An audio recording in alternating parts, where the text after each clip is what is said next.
பேச்சுலர்ஸுக்கான chicken fry எப்படி செய்யலாம் அப்படிங்கிறத இந்த வீடியோவில் பார்க்கலாம். இந்த சிக்கன் ஃப்ரையை பொறுத்தவரை நீங்கள் வந்து ஊற வைக்கணும் தேவையில்லை. ஒரு 20லேருந்து 25 நிமிஷத்துலேயே நம்ம ரெடி பண்ணிடலாம். வாங்க இதை எப்படி செய்யலாம்னு பார்க்கலாம். சிக்கன் ஃப்ரை பண்ணுறதுக்கு ஃபஸ்ட்டு ஒரு பேனில் ஒரு 2 டேபிள் ஸ்பூன் அளவு தேங்காய் எண்ணெய் எடுத்துக்கோங்க. என்றைக்கும் ஃப்ரை பண்ணும்போது தேங்காய் எண்ணெய் யூஸ் பண்ணிங்கன்னா அந்த டேஸ்ட்டே வந்து வேறு லெவலில் இருக்கும். எண்ணெய் லைட்டாக சூடானதும் அதில் ஒரு டேபிள் ஸ்பூன் அளவு இஞ்சி பூண்டு விழுது சேர்த்து லைட்டாக வந்து ஃப்ரை பண்ணுங்கள். ஸ்டவ்வை வந்து சிம்மிலே வச்சுக்கோங்க. இன்றைக்கி நான் இந்த சிக்கன் ஃப்ரை பண்ணுறதுக்கு ஒரு 1/2 கிலோ அளவு சிக்கன் எடுத்திருக்கேன்.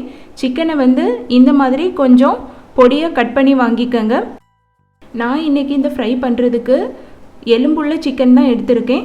உங்களுக்கு வேணும்னா நீங்கள் வந்து எலும்பில்லாத போன்லெஸ் சிக்கன் வேணால் எடுத்துக்கோங்க, அது உங்களோட விருப்பம். இப்போ இந்த சிக்கன் துண்டுகளையெல்லாம் அந்த இஞ்சி பூண்டு விழுது கூட போட்டு ஒரு 1-2 நிமிஷம் நல்லா வந்து ஃப்ரை பண்ணிடலாம். அந்த சிக்கனோட கலர்லாம் வந்து லைட்டாக வந்து சேஞ்ச் ஆகி வரும். அந்த டைமில் நம்ம மசாலா பொடிகள்லாம் சேர்க்கலாம்.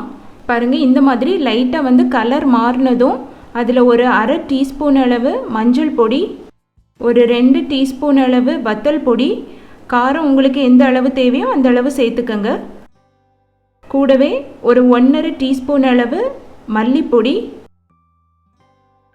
அப்புறம் ஒரு 1/2 டீஸ்பூன் அளவு சீரகப்பொடி, ஒரு 1/2 டீஸ்பூன் அளவு கரம் மசாலா பொடி, லாஸ்ட்டாக தேவையான அளவு உப்பு எல்லாத்தையும் சேர்த்து அந்த மசாலாலாம் அந்த சிக்கனில் நல்லா கோட் ஆகிறது மாதிரி நல்லா வந்து அதை மிக்ஸ் பண்ணி விட்டுருங்க.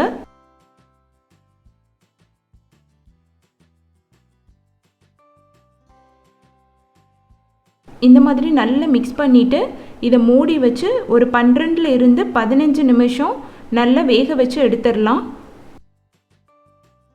அப்பப்போ ஓப்பன் பண்ணி அந்த மசாலா கூட சேர்த்து நல்ல சிக்கன் பீசஸ் எல்லாம் நல்லா கிளறி விட்டுக்கோங்க. அப்போ தான் எல்லா பக்கங்கள்லேயும் நல்லா வெந்து அந்த மசாலாலாம் நல்லா பிடிச்சி குக் ஆகும். இப்போ இது கூடவே வாசனைக்காக ஒரு கைப்பிடி அளவு கருவேப்பிலை சேர்க்குறேன்.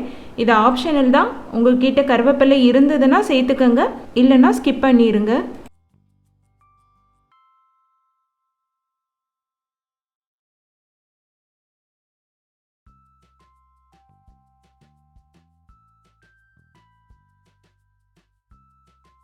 அவ்வளோதான், ஒரு 20 நிமிஷத்துலேயே வந்து நமக்கு சிக்கன் ஃப்ரை ரெடி ஆயிடுச்சு. இப்போ இது கூட ஒரு 2 டேபிள் ஸ்பூன் அளவு டொமேட்டோ கெச்சப் சேர்க்கலாம். உங்ககிட்ட கெச்சப் இருந்ததுன்னா சேர்த்துக்கோங்க, இல்லைன்னா ஸ்கிப் பண்ணிடுங்க. டொமேட்டோ கெச்சப் சேர்க்கும்போது நமக்கு வந்து இன்னும் ஃப்ளேவர் எக்ஸ்ட்ரா தூக்கலாக இருக்கும். அதை சேர்த்து ஒரு 2 நிமிஷம் நல்லா மிக்ஸ் பண்ணி விட்டுருங்க.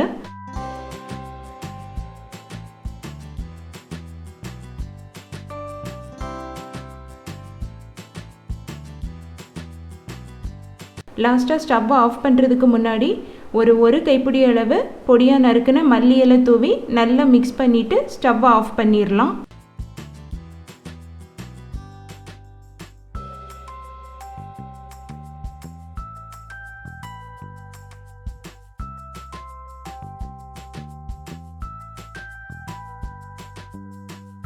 அவ்வளோதாங்க, வீட்லேயே ரொம்ப ஈஸியாக பேச்சுலர்ஸுக்கான சிக்கன் ஃப்ரை எப்படி செய்யலாம் அப்படிங்கிறத பார்த்தோம்.